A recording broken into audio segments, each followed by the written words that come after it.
This week you were looking at other geomorphic events that tie with what we kind of talked about last week, which is really the movement of those plates and through plate tectonics.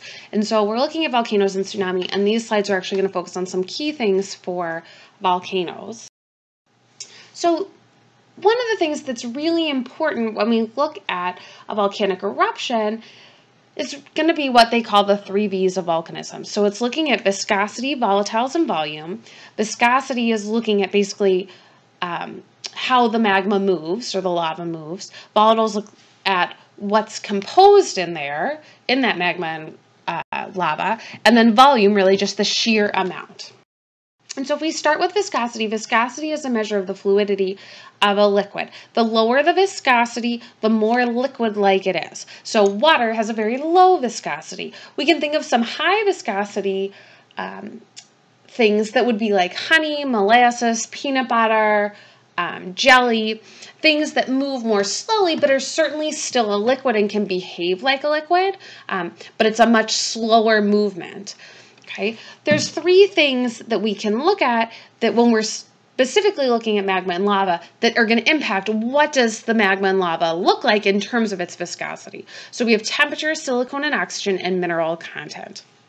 So temperature, the higher the temperature, the lower the viscosity. So the higher the temperature, the more liquid our magma and lava is, or the easier it is to flow. This should actually make sense to you kind of in a real world situation. If you ever have to heat something, like if you're melting peanut butter or butter for any kind of situation, right, you're taking something, raising the temperature, and it actually becomes more of a liquid. And so the higher the temperature, we lower that viscosity, and so that makes our magma move very nicely and very easily across the surface. Silicon and oxygen content is really looking at our connections molecularly between silicon and oxygen and our within our magma. So if you think back to your days of chemistry when you used to draw molecules with the bonds, if we have more silicon and oxygen, we have more bonds. The more bonds we have, the higher the viscosity becomes. So basically, it almost makes it like it's harder to shift or harder to move because there's so many connections. So the higher the silicon and oxygen content, the higher the viscosity, or the less liquidy it will be like. And then lastly, we have mineral crystals. And so here we're looking at actual minerals that are within our magma and lava. It's a weird example, but I like to think of peanut butter. Chunky peanut butter is harder to spread than regular peanut butter because you have those chunks of peanuts in it. So the higher the amount of mineral crystals, the higher the viscosity as well. And so if we have a lot of silicon and oxygen and a lot of mineral crystals, we have a higher viscosity lava, which means it's harder for it to move. Again, if we go to temperature, the higher the temperature, the lower the viscosity. So we have that inverse relationship there, while the other two are a direct correlation relationship. The other thing we have to look at within our magma and lava is the volatiles.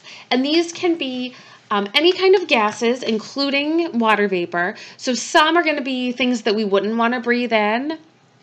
Some are going to be things that we find normally in our atmosphere. And how this comes into play is really we're heating up any of these gases, and they are attempting to escape out of our magma and lava.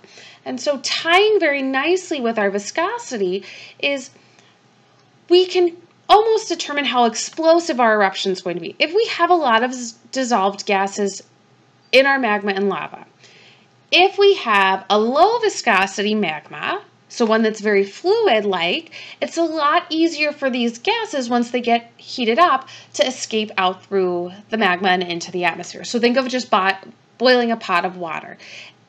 You can get it kind of really rolling, but for the most part, it's pretty gentle, especially when it starts that process. If we have a higher viscosity lava or magma, and we have a lot of dissolved gases, it's much harder for these gases to push through as they get heated up, and so we end up with a much more explosive eruption style. If you ever put sauce on a stove and forget about it or leave the temperature too high, you know that once those air bubbles get up to the surface, you can really have a mess all over your stovetop because a lot of energy had come out for that air bubble to make its way through the surface through that thicker sauce than it did the water. So these kind of go hand in hand in terms of looking at explosivity of our volcanoes. Our last V is volume. So here we're literally looking at the amount that's coming out.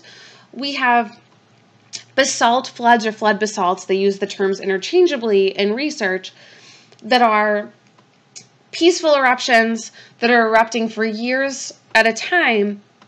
And we're talking about hundreds of thousands to millions of cubic feet of material that's coming out from the surface. So that's our largest amount. On the opposite hand, we can have cinder cones or scoria cones, which if you remember from reading are typically single eruptive, pretty explosive, but a lot of their material is not that magma and lava, but that other pyroclastic material. So the volcanic dust, the tephra, the different types of volcanic rocks like pumice that can come out of our volcano as well. And then certainly we range in the middle there with our other types of volcanoes.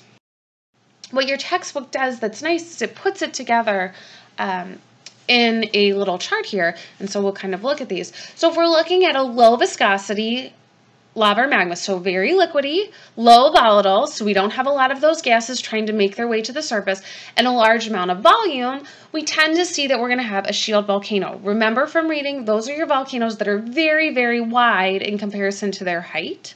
Okay. If now we're looking at an even larger amount of volume, but the same viscosity and volatiles, that's when we get into the floods of basalts. And remember, we're looking at hundreds of thousands of cubics of feet of material coming out there. If we go to a low to medium viscosity magma or lava, so still fairly liquidy, but has a higher amount of volatiles and has a small amount of volume, that's when we get into those scoria cones or cinder cones. Pretty explosive because we do have that higher volatile content and we have a little bit higher viscosity, but again, the volume's not very large. If we have a medium to high viscosity, so we're getting into a thicker magma or lava, a larger amount of volatiles, so medium high, and a large volume, that's when we have our stratovolcanoes or composite volcanoes.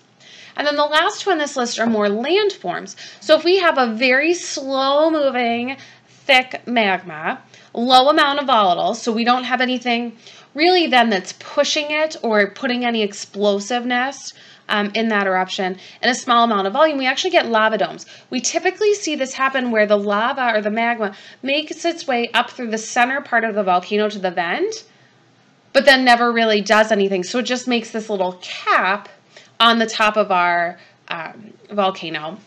And then lastly, we can have a caldera where we have a high amount of viscosity, so a very thick magma, a high amount of volatiles, and a very large amount of volume.